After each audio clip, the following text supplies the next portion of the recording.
Good morning, everybody. It's Lynn from A Bit of Birdsong. I want to show you what I made this morning. I made some pantaloons, and these are the simplest. This was so simple. I mean, I just can't tell you how much these were really simple to make. Now, I want to throw a thought into here, and it's about sewing. All through school, I did really well when we had testing that was spatial oriented math, spatial reasoning, geometry.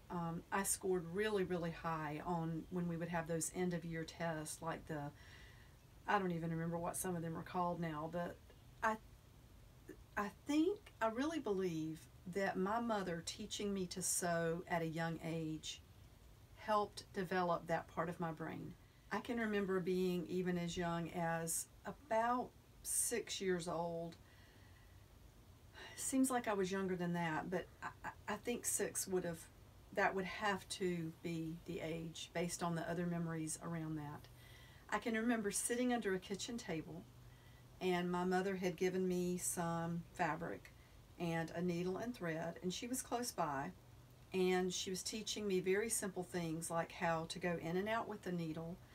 And she also started showing me things like what happens when you sew a stitch across the edge of a piece of folded fabric and then turn it. You know, you get a tube. And she showed me what happens if you hem two sides and turn it. You get like a pillowcase. So if you are inclined at all to teach your child sewing, I think it's a tremendous skill to have. Now, maybe I have ADD. I always thought that trait in a couple of my kids came from their dad, but I don't like patterns. I hate having to sit down and use a pattern. I'm a free spirit when it comes to creating. I like to just look at something, and if it's too complicated, I just, most of the time, I'm not going to do it. Now, I have made some fairly complicated things. I made outfits for my boys, my two oldest boys, when they were little, and they were intense. They were play sets. They each had a pair of shorts and they each had a shirt, and it came from patterns, and I'm proud to say I followed every step from A to Z, and they were adorable. That said, for other things, I like to just look at something and almost ask the fabric, you know, what do you need to be? I know that sounds silly, but that is a way to go about things. Anyway, let me quit rambling and show you these pantaloons. So I think I'm going to need to stand up in this chair so that you can see them fully.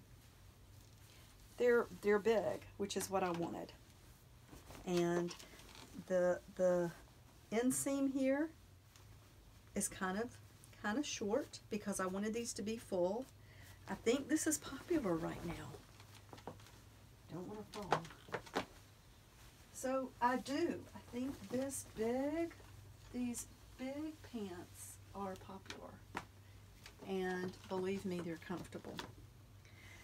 So when I first saw this piece of fabric, I knew that if I pulled off this hem, and a lot of times you can make one cut with a scissor if it's cotton, and then just pull, and you can just keep ripping and ripping. That's what I used to make the tie. So there's that.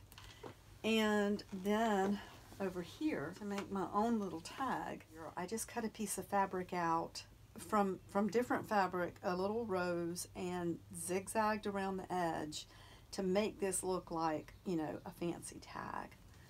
And it can be utilitarian, this type of thing. I don't want this cord to pull all the way out.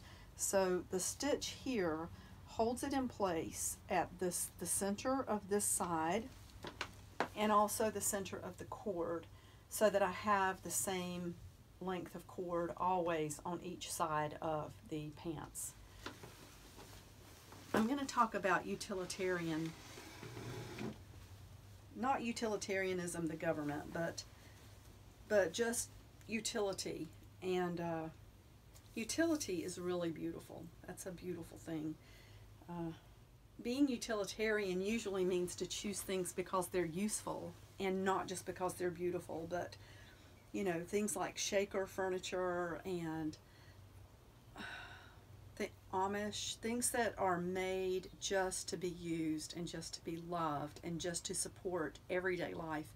There's so much beauty in that. I have a lot of stuff, and that's something I'm working on. So stay tuned for a video completely about that. Anyway, I hope you can see these okay. I really do. Yes, they're big. They're very big, but they're so comfy, and this is what I wanted. Oh, let me show you something else. This is one of my favorite things. We're over in the garden. I came outside so I could sit down and show you this part. There's just a casing at the bottom of each leg, and a casing is just, it's a hem basically that you can put elastic into. And when I made these, I told you I didn't measure anything other than just to hold it up in front of me and say, oh yeah, this looks wide enough and long enough.